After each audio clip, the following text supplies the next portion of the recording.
Hi Priya, how are you? Hello, sir. I'm good. How are you? All well, thanks. Am I audible? Yes, yes, you are audible. So good evening, everyone. We welcome you to this live session by Desi Kanu, which will be presided by Nipun sir. Nipun sir is a practicing advocate in the Honorable Supreme Court of India, and he has also apprenticed under the Additional Solicitor General of India for CBI and National Investigation Agency matters, and he has assisted him in various high-profile cases. And his appearance in the PIL or Delhi gang rape case has been quite instrumental in the creation of victim compensation fund and a robust mechanism for the rehabilitation and compensation for acid attack, sexual assault, and rape survivors.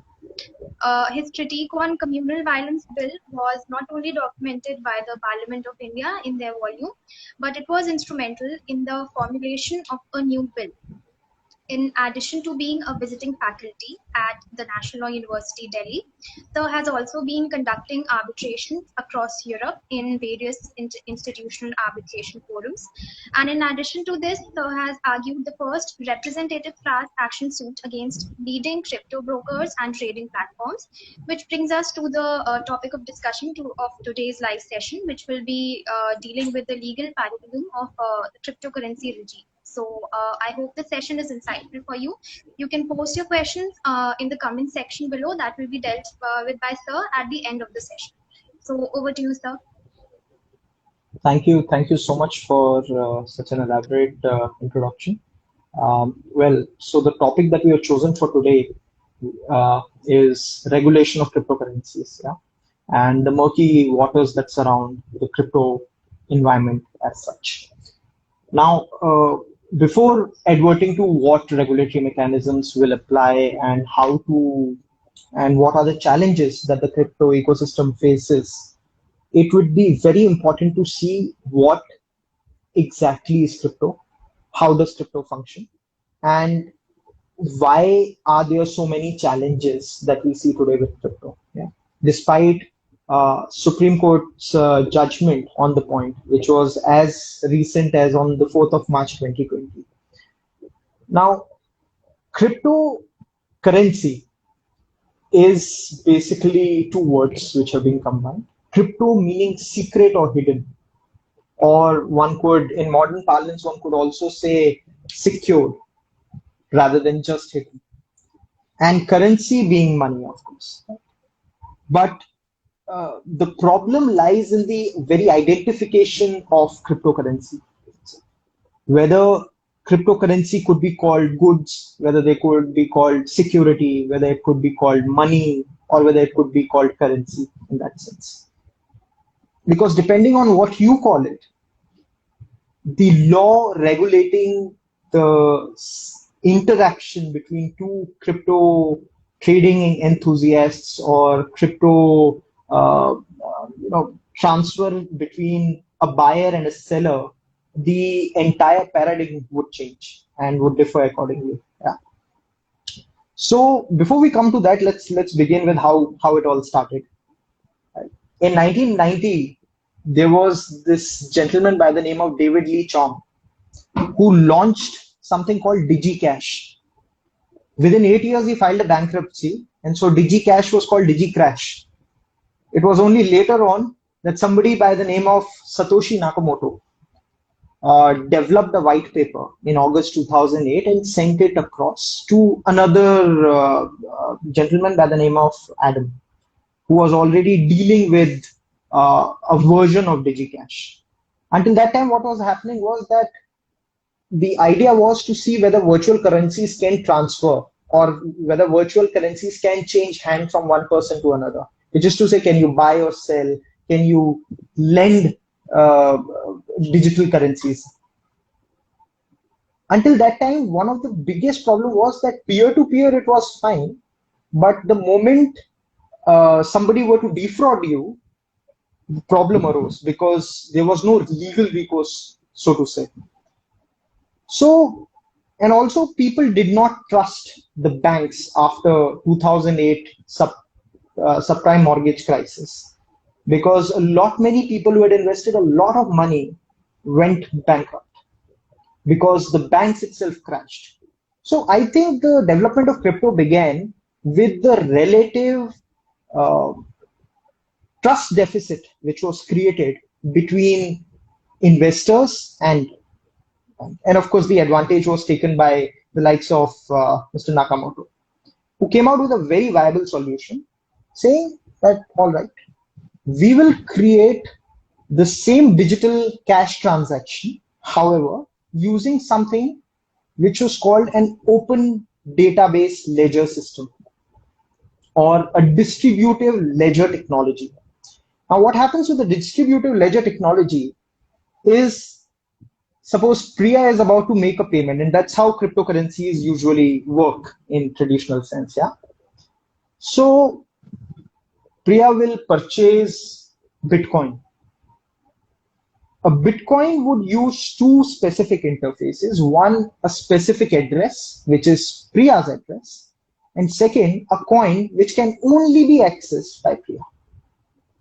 Now, once Priya opens that coin, or that coin is credited into Priya's account, immediately everybody who has access to that coin, which is Bitcoin, would know that Priya's coin has been activated. Now, if Priya wants to purchase something from that coin, and Priya can do so. And whatever it is that Priya is purchasing will be digitally transmitted on a real-time basis to everybody, so that everybody can see, A, that Priya has that money or has that particular coin, and second, that Priya is making a transaction to X, Y, or Z person. And all of that could be viewed. Now, this is something which makes it open, makes it transparent, makes it accessible, and could be viewed by any person. Of course, the right to transact only remains with Priya, but the right to view whatever has been transacted and at what point is available to everybody. So this is path breaking, the concept itself, because it has replaced the conventional banking system, which believed in confidentiality of parties, which ensured that nobody else could see where the money was being moved from place X to place Y. Also, in the system, in the international community, even countries such as Switzerland and so many other countries have their own sovereign policies. And banks which are operating in those countries also have their policies where there's a non-disclosure, thereby enabling transference of black money, etc., which was being hoarded, which is also one of the central allegations. Distributive ledger technology or blockchain technology ensures that there is a complete transparency between two people while they are making that payment. And therefore, it emerged as a visibly viable choice for everybody to start transacting in cryptos. Now let's look at where did the problem arise. The problem arose with identification of cryptocurrencies. Now, is it virtual commodity? Is it a security? Is it money?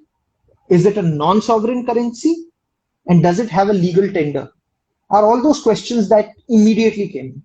Because of course, rightly so, central banks across different countries objected to saying that this is completely governed by market forces.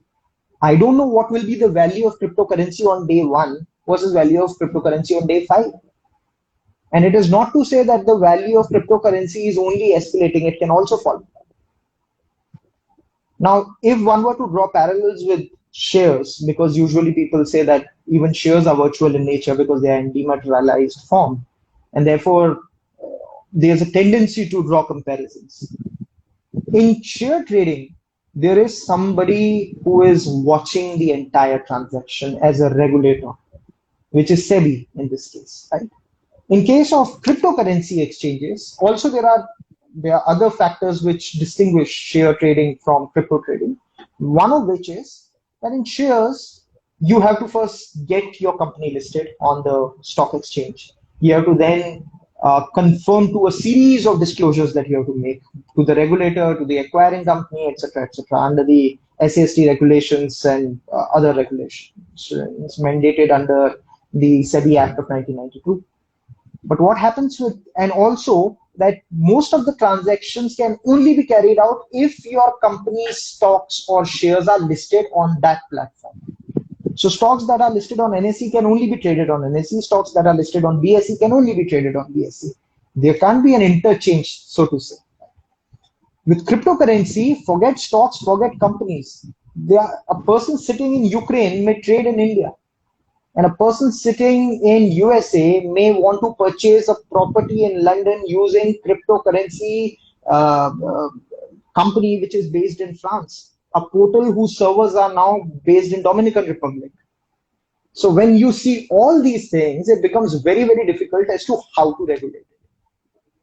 And therefore, the central government or the RBI came up with a novel idea.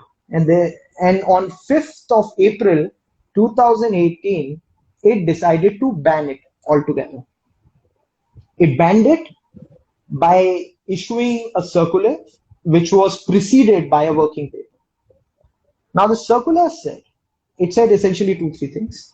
Of course, it does not, RBI being the nodal and central authority, which also has a supervisory function, or supervising the functions of different banks, directed the banks not to engage with any person who deals with cryptocurrencies.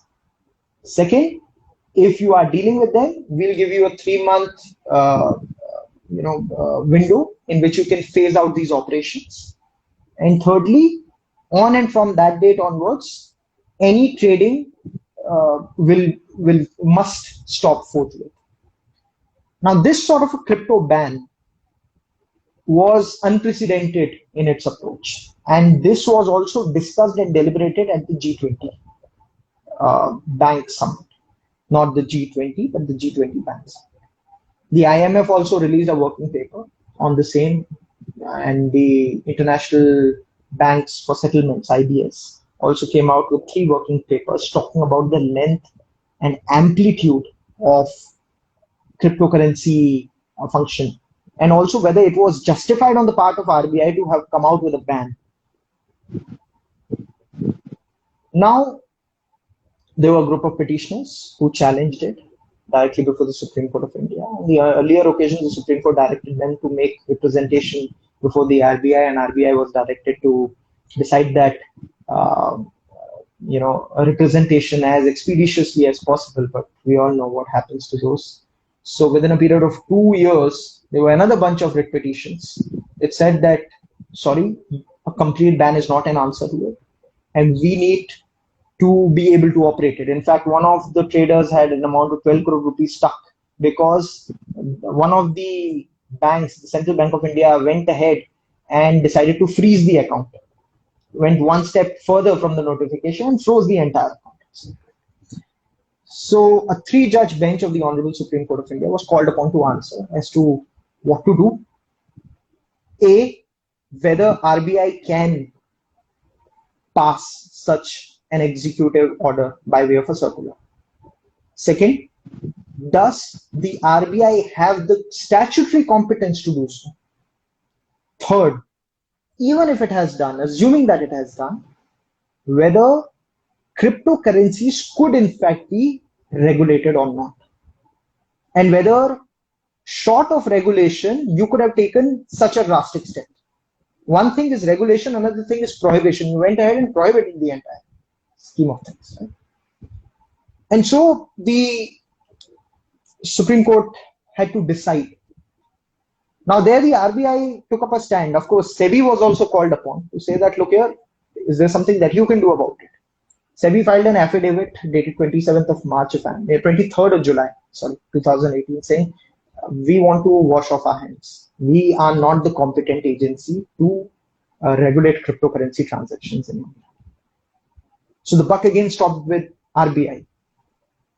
And the Supreme Court went and said, what you do not know about, you cannot ban. Merely because you don't know how it will pan out in future is not a ground to ban it outrightly. But the RBI had a couple of concerns, which I think I must flag because these are issues which will keep on recurring as and when cryptocurrency gains the required amount of traction, which it has, I think, after March 2020. First such concern, which was highlighted by the Reserve Bank of India, was that under our own definition of currency, it's not a currency. Because currency would, one of the biggest attribute of currency is that it must be a recognized legal tender. Something that you look on the note, that I as the governor promise to pay this much to the bearer of this note. That's a legal tender. Even in demonetization, the question arose that what happens to the fate of those 1,000 notes and 500 notes? They cease to be a legal tender.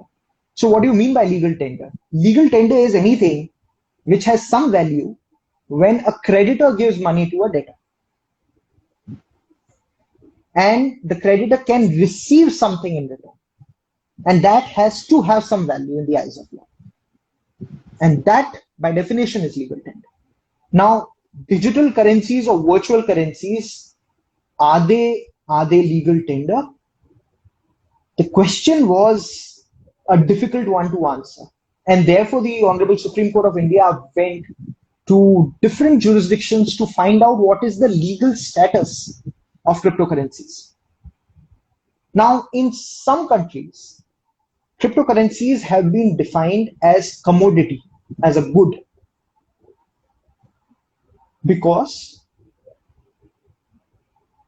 if you call something a currency, then A, it must be issued by a bank, a central bank, or a sovereign authority, or under a sovereign authority. Your Reserve Bank of India's governor signs on the note in the name of RBI.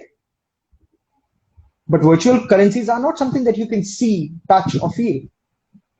And therefore, can that by itself amount to a currency? The answer was, of course, a resounding no. But there were many judgments which were cited by both sides to say whether this is currency or not. And I'll spend a considerable amount of time because we will look at what is currency, how is it different from goods, and whether cryptocurrencies would fit A, B, or none, or maybe both. Right? So, which brings us to the question of what are the attributes of currency. The most important attribute is whether it is a legal tender. If it is not a legal tender, then it will have no value. Let me give you an example. Suppose Priya and I enter into an agreement where I am willing to sell off my farmhouse to Priya for, say, 10,000 bitcoins. Instead of real currency, we are making a contract for purchase of land for bitcoins. But does Bitcoin have legal tender? No. Therefore, even if I were to not, let's say I transferred the property in your name, you said I will make a transfer by way of Bitcoin, and you failed to make a transfer by Bitcoin. Can I sue you in court? Even if I go to court, the first question would be, is this even money within the meaning of the law? Is it even consideration? Now, there lies the problem. Now, if one were to say that you liquidate your Bitcoin into money and then from that money you can pay off the land, then there may be tax implications, but for the purpose of contract, it would be a valid tender. But does this mean that this sort of an arrangement where I'm directly purchasing a property through Bitcoin, or whether I'm directly purchasing any goods or services by way of Bitcoin, whether that would have legal sanctity is a question which has perplexed courts. Therefore, almost all jurisdictions uniformly maintain that Bitcoins or any other virtual currency shall not be a legal tender. But does that mean that it ceases to be money or it ceases to be currency? There are divergent views. Now, the Securities Exchange Commission and there's another judgment by the circuit courts in USA, which maintain that although it may not have all the attributes of currency, but since you can buy and sell commodities, you can give it on credit, you can purchase bitcoins, and you can purchase other currencies through virtual currency. Therefore, it must be deemed to be a currency. However, there are other judgments which say that since you can only liquidate them into money upon ultimately receiving it in some sense, therefore it must be taken to be commodity with trappings of a currency. Now this is all very confused because different jurisdictions have held it differently, and which also leads to another complication that, let's say, if today's value of dollar as maybe laid down by the federal bank in the US or by the US government, that value remains constant. And therefore, if you are trading or if you are purchasing a forex currency, you will pay it plus whatever conversion rate will apply to you. You pay that much money. And for all intents and purposes, it would be dealing in currency across all jurisdictions. Imagine a situation where one country calls it commodity, another country calls it currency. Now, which law will apply? Or let's further complicate it. I am sitting here in India where it's called none. And I am trading it through a platform which operates in a jurisdiction where they call it commodity, but I'm transferring that money into another person's account, the jurisdiction of which deems it a currency. Now, in case something goes wrong, who is to be blamed? So the money does not come back to me. Now, do I call it commodity? Do I call it currency? And in my case, the court may straight away say it has no legal tender, so it's not recognized. Now, if something is not a legal tender, can you ask for specific performance of that contract? The answer is, of course, no. Now, these are those questions which troubled the Reserve Bank of India. And so the Reserve Bank of India was like, chodo sab kuch, we will completely ban it. When the Supreme Court of India came up with this, then the Supreme Court formulated a different approach. It said, then let's forget what its nature is. After examining everything, they said, let's examine a different question. The question is, does RBI have the power to regulate it? RBI maintained, I will only regulate currency. They say, but you can also regulate monetary policy. That's precisely why you brought out the notification, no? Because the petitioners challenged it, saying RBI has no competence, because according to the petitioners, it is only commodity. The Supreme Court of India said, no, that's let's examine it, and then I'll come and I'll tell you what the Supreme Court ultimately held. The Supreme Court examined only two provisions, the great three provisions. Now, the word currency is nowhere defined either under the Banking Regulation Act or the RBI Act. It was defined under FEMA. And FEMA says that currency will include monies, bills, payment, so and so, or any other instrument of like nature, which may be notified, of course. So without notification, it is not an instrument of like nature, but do you have the power? Yes, you have the power. And who will notify it? The RBI will notify it. So there had to be a notification pursuant to which it could have been accorded the status of currency. Now, at the moment, what the RBI's concern was that if we deem it to be a currency, then we step into the shoes, and how can we deem something as a currency, the rates of which we have no control over? We can't fix its rate because its rates are being fixed elsewhere through that common ledger technology. So if you trade more, the value of Bitcoin increases. If you start trading less, the value goes down. So that is completely contingent on market forces. And the Reserve Bank of India also has in one of its functions to lay down the policy, which is to say, not just lay down the policy, to also lay down the money. What will be the rate of money? How much would it value? All those are aspects which the Reserve Bank of India decides. including the repo rate and the cash reserve ratio, so on and so forth. And now the RBI said that even if it is not a currency, we can regulate it. So the Supreme Court of India said, okay, let's look at two other provisions. I think one of them was 43 and one was 48 of the RBI Act itself. I'm not sure 48H or 43U, one of those.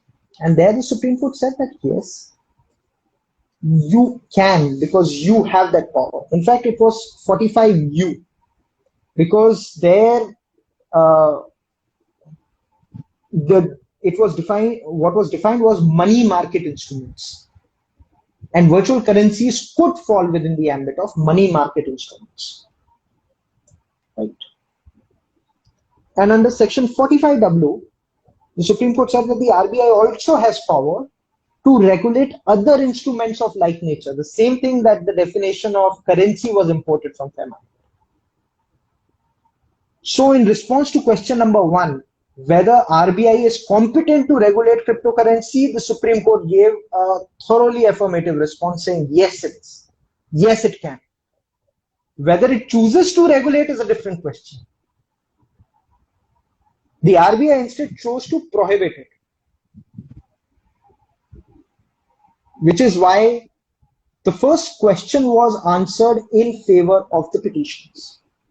But the second question, which the petitioner said that it's a good or a commodity, was answered in the negative by the Supreme Court. The Supreme Court said that since it is exhibiting all traits of a currency, sans legal tender status, it can be held to be an instrument of like nature, if not currency. But it most certainly is not a good.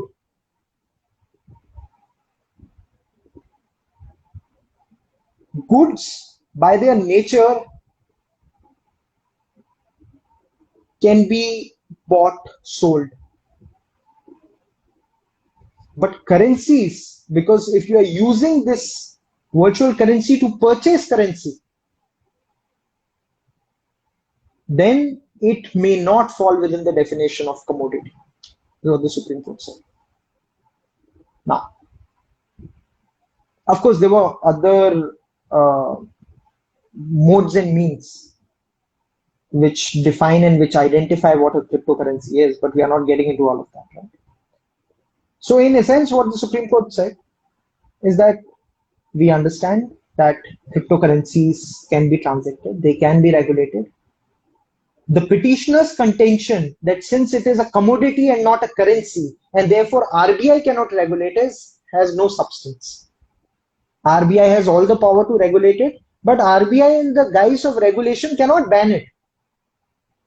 It can come out with a system of regulation. And other concerns such as the money is unknown, you don't know where the money is going, you don't know what will be purchased from this money, whether this money is being used in furtherance of money laundering, or whether this money is being used for the purposes of corrupt practices or trafficking or corruption or terrorism or terror funding. Are these questions to be examined on a case-to-case basis, or can you say just because it is being used, I will prohibit it? Of course, the former and not the latter. Because any money, whether cash or in white, could be used in a similar fashion. If somebody wants to do it, that does not mean that you say that all banking operations will be suspended. So the Supreme Court in a sense said that what is happening is that on the touchstone of 19(1)G, which is the right to profession, trade, occupation, business, one must look whether the restriction which is being so imposed by the state is only with a view to regulate it, and while regulating it, the factors which have to be kept in mind are proportionality, the test of proportionality. That if you want to regulate it, you must come with a response which is proportionate and reasonable and not disproportionate.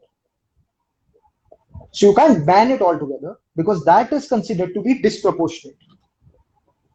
But what you can do is you can regulate it, which of course the Supreme Court said is doable.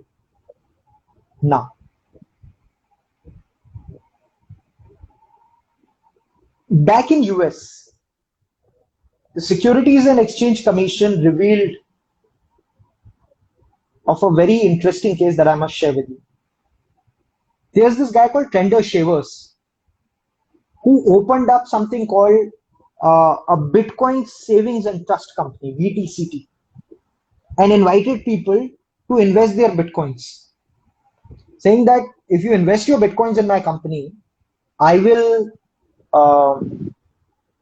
return that Bitcoin to you with whatever value of that Bitcoin would be, plus whatever additional interest that he might have worked out, so that this results into a trust fund which is secure and that money can be paid to you later on. And once people deposited all that money, he disappeared. Now, when Securities and Exchange Commission investigated it, they found out that an amount to the tune of 7 lakh Bitcoins was with him. For those who are enthusiasts would know the actual market value of Bitcoin currently. You multiply that with 7 lakh and you will have your answer. Hundreds of crores of money was siphoned off in real value.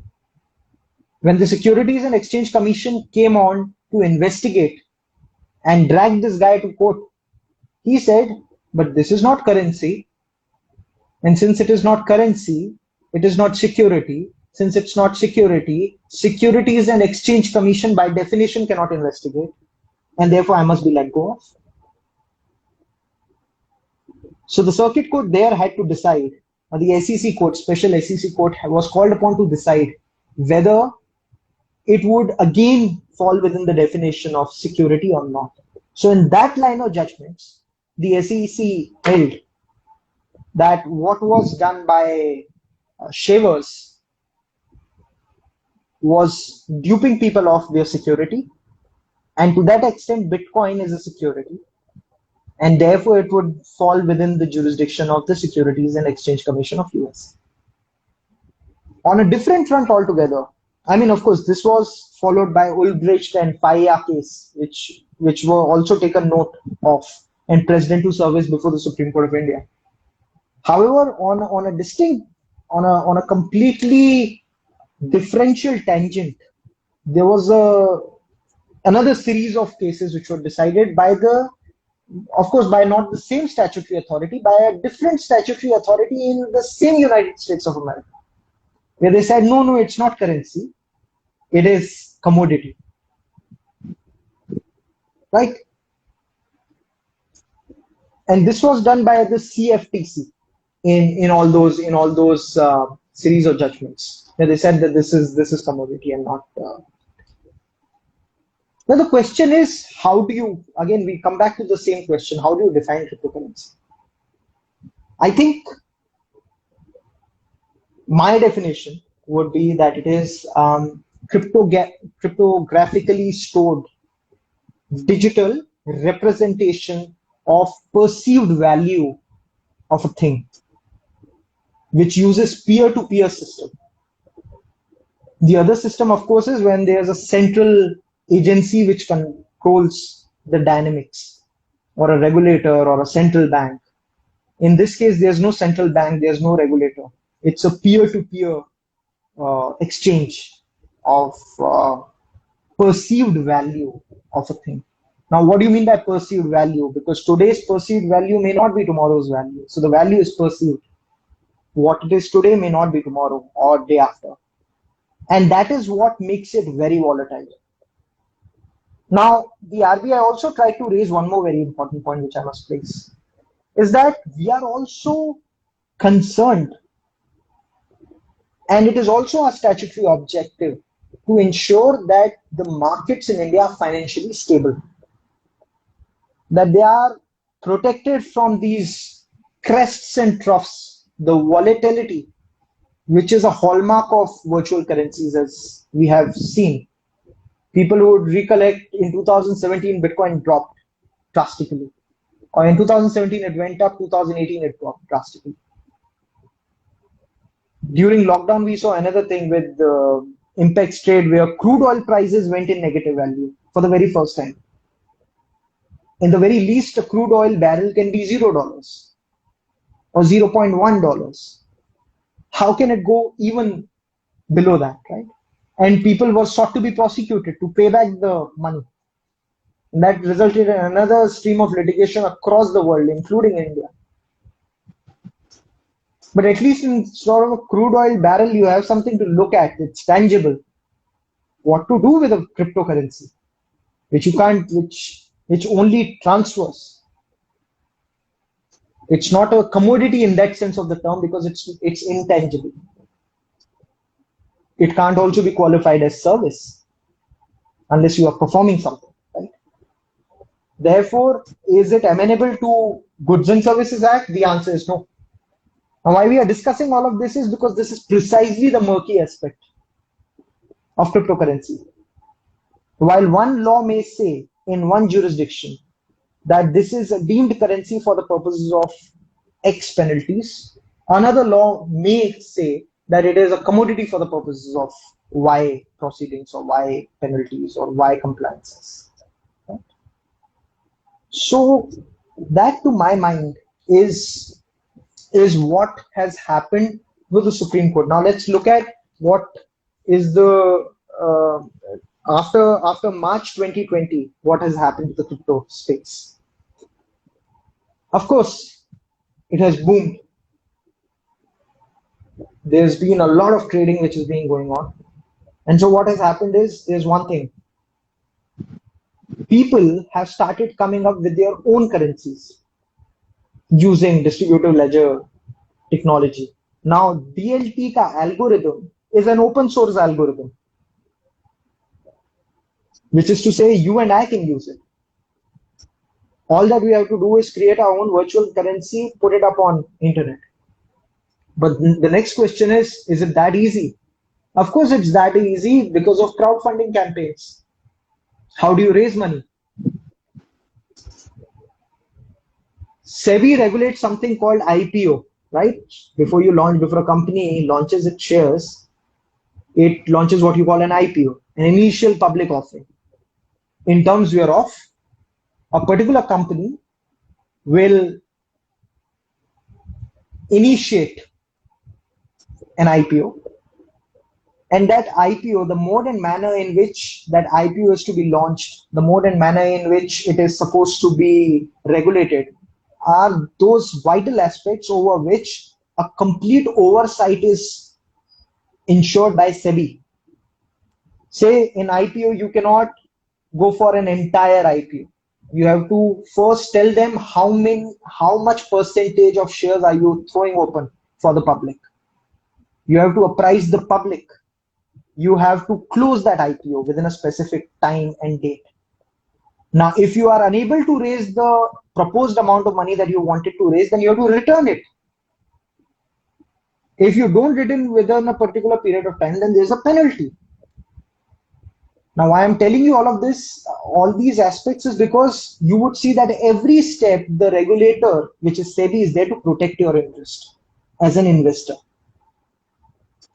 With cryptos and with blockchain, what happens is they don't have a concept of IPO. They have a concept of ICO, initial coin offering, where they will upload their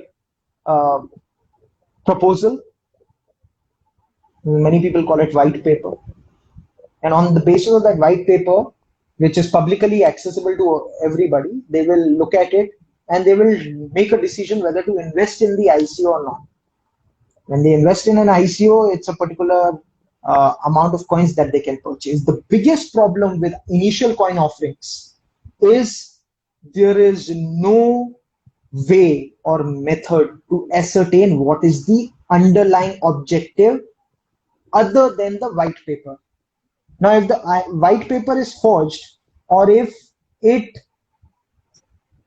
looks at an activity which is not the proposed activity which the company otherwise wants to carry out, Or number three, if it is dealing with something, let me just give you an example because this came to me a while back. One of my clients was duped on account of an ICO which was launched by a company purporting to purchase properties in a different jurisdiction. Now, the laws of that jurisdiction clearly said that you can't use virtual currencies to purchase property. The entire white paper was based on an incorrect premise, on a misrepresentation at the very least, on fraud at the highest. And on the strength of that assurances or whatever proposal which was contained in the white paper, people were called in to make investments through crowdfunding, and a substantial amount was in fact raised. When no such property was ever purchased, no title was transferred, and when people did not get back their returns, they naturally started questioning.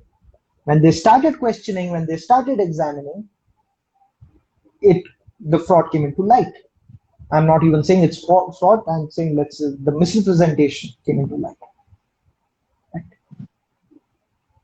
So, absence of a regulator is a massive hindrance. Those who are carrying out legitimate operations may do so, but those who do not know about, say, a land which is based in Malta, which is being traded by an Italian company, calling for investments in India, how do you bridge the gap? How can you even possibly ascertain what is going on and for what purpose it is being used? And your fail-safe mechanism, which has worked until now, so your KYC particulars, your AML declarations, which are usually anti-money laundering declarations, which are self-declaratory in nature, or anti-terror funding declarations, which are mandated by these companies, are at best self-declaratory. The company assumes no legal responsibility. Right? Assuming that the company or the entity is not fictitious or a ghost entity, and the company wants to, in fact, see through the transaction, even then it becomes very difficult to regulate that. Right? So initial coin offering was one part of it. The second thing was in the aftermath of RBI circular. This problem is more domestic in nature. There are many queries and many clients that came to us who said that despite the RBI circular dated 8th of April 2018 being quashed by the Supreme Court on 4th of March 2020, the banks continued to not honor crypto transactions. Say you put some money in your digital wallet, you earn some money and you want to transfer the money from your virtual wallet to your bank account. The bank would refuse to honor it, citing that RBI circular which was already quashed. Of course, due to a lot of widespread criticism, the RBI issued a fresh press release very recently. It said that, sorry, our notification, our circular was quashed by the Honorable Supreme Court, but the RBI added a very interesting line to it. However, the banks can seek additional information and seek compliance of money laundering, anti-money laundering provisions, of KYC compliances, and for anti-terror funding declarations, which of course again will be self-declaratory. Right? Now, the situation on ground is this, that many banks had to therefore backtrack on their initial position. The RBI circular stood quashed. The RBI has now issued a press release, and now the banks will try to enforce it by seeking all those necessary information, KYCs, AMLs, and anti-terror funding (ATF) declarations, but I'm yet to see the money return to the people. It will happen, I'm sure of it, but it will take its own sweet time. But now the question is this much compliance all that is to be done? Or, let me put it in other words, a self-declaration of an anti-money laundering compliance and an anti-terror funding compliance, is that the only compliance which is necessary? Or is there something more to it? I would say there is something more to it. Because let's say, for instance, Securities Exchange Commission, because it's the most robust of them all. It is very tight gripped in its ambit, and it has jaws of a crocodile to nab the culprit, which unfortunately our regulatory regime does not have, because there's a complete absence of a regulatory regime to begin with. Now, let's say, how does SEC apply its jurisdiction? Say you are a person who is based in, let's say, a lesser known country like Marshall Islands. Okay. You launch your product, you launch an ICO, an initial coin offering, and citizens from the United States are called upon to invest. The citizens invest the money, and you close off the entity and you run away with their money. The SEC will deem the investment or the security to have been made within its territory, because the people transacted the amount in that territory, irrespective of where the perpetrator is registered, irrespective of who is the regulator and in which part of the world that regulator has been complying, or has laid down the standards to be complied with by the perpetrator. The SEC will use its jurisdiction, saying, since my citizens invested in my land, it will be deemed to be a transaction, a security transaction, which has happened within US. You see, so that is how you will have to assume jurisdiction in dealing with cases of such nature, because of course these are ultimately happening in the cyberspace, and you can't use traditional definitions of territoriality to take cognizance or to prosecute a person. Which brings me to the last segment of what I was about to say before, and then we can take some questions. Last segment is, how exactly is this, with the mushrooming of so many crypto traders and brokers and platforms, what has been happening in the Indian space, and what kind of frauds have been, are coming into light. The first one, what I would say, is that fraud happens at 3 places. And this can be taken as an advice to any person who is, trading enthusiast or a prospective investor wanting to trade. The 3 most common strategies which are employed by illicit players in the market are: 1, at the time of deposit, they will charge a hidden fee, which is not mandated under the payment systems here. So while you are investing $100, it will only reflect $70. $30 have been pocketed. Second, it may happen during withdrawal. You send them a request, you say, I want to withdraw my money. They will say, error, prove your credentials. In the name of that KYC compliance, when you upload your documents, they say, sorry, document not recognized. First, they will say, no, you first upload, you will put your Aadhaar. They will say, what is Aadhaar? We are a company based abroad. We don't know what this Aadhaar system is. Upload your passport. You upload your passport, it says, sorry, document not recognized. And you will call up their customer care, you will call up those people, they will again come back to you and say, sorry, we are trying, you don't know what money, it usually takes 10 to 15 business days to process. And then one fine day, they will block your account. So you're unable to send them messages. Number 3, and this has been happening because we get so many of those uh, cases on almost a daily, fortnightly basis. Yeah. Third is unscrupulous trading.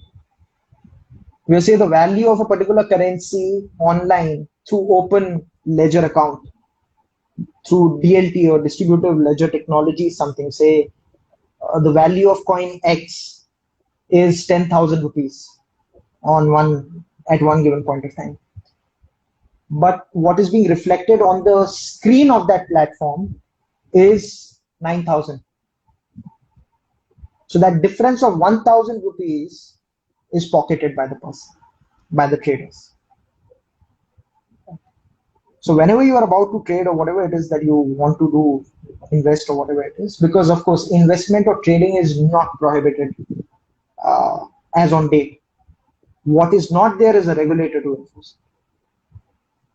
But I think this waltzing around between different regulatory regimes in passing of the buck as to who will be the regulator will not hold good for many days, because from the looks of it, it's an ideal ground for unscrupulous players to play in the market and dupe and deceive clients.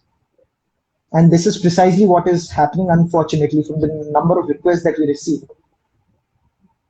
So I think that's that on the crypto front. I'll be very happy to take any questions.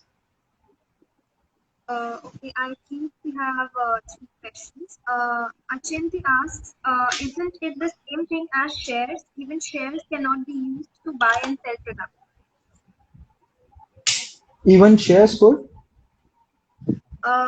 He says, isn't it the same thing as shares? Even shares cannot be used to buy and sell products.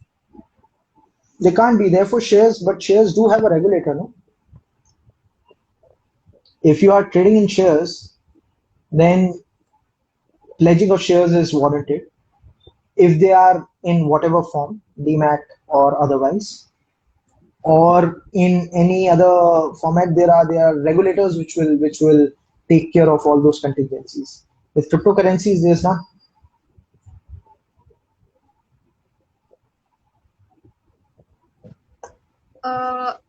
And celebrities like Raftar accepting crypto give confidence to youth. I think he means to ask that since celebrities are now accepting cryptocurrency as a form of currency, so will it not give encouragement to the youth to invest in cryptocurrency?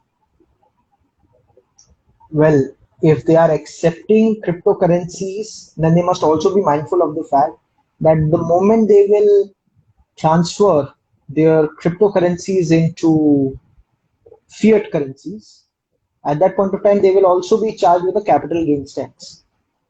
So anybody who does it with the intent of evading tax cannot evade tax. They are supposed to pay tax on it, provided the money is liquidated. Right? Now, if a certain celebrity does it or accepts payment, don't take it that for confidence building measure. I think that's all right. It's up to people to see who their celebrities are. I, for one, would like to take my money only when it is recognized legal tender. So people would only, I mean, it's up to them. But if transacting in cryptocurrencies is being done with a view to evade tax, that's not possible. You have to pay capital gains tax on it.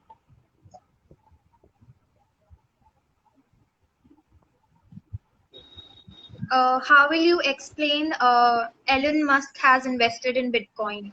This is the case study of Tesla. Elon Musk has recently accepted Bitcoin. It's a commercial decision. And he is doing so under a very strong, robust regime. The SEC is there. So SEC does not prohibit it, it only regulates it. But will Elon Musk decide to invest any money in India's virtual currencies? Big question. I guess we can wait a minute or so for any other questions if they pop up in the comment section. Sure.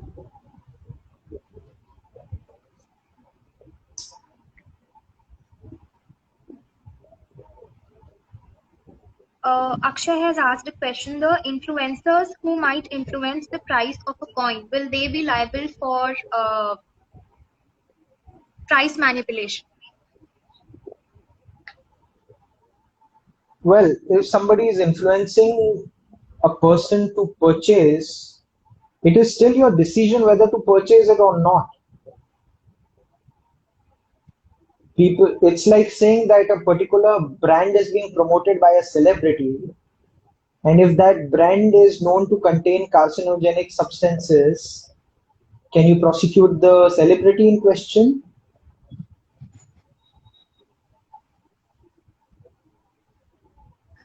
Shreya has asked, like you said, crypto amount is in digital locker and there is a scam.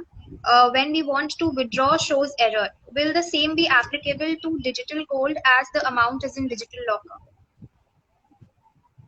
I have to understand the specifics of it. This can't be answered on a.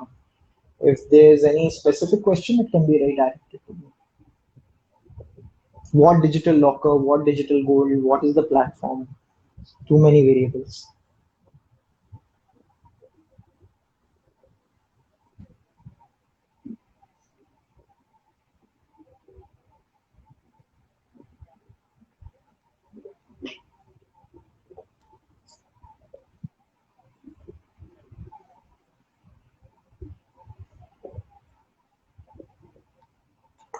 I think we don't have any further questions.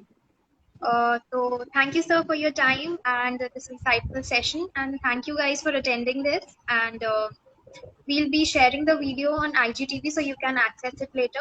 And thank you. Stay safe. Thank you, Priya. Thank you so much, everybody, for tuning in. Bye.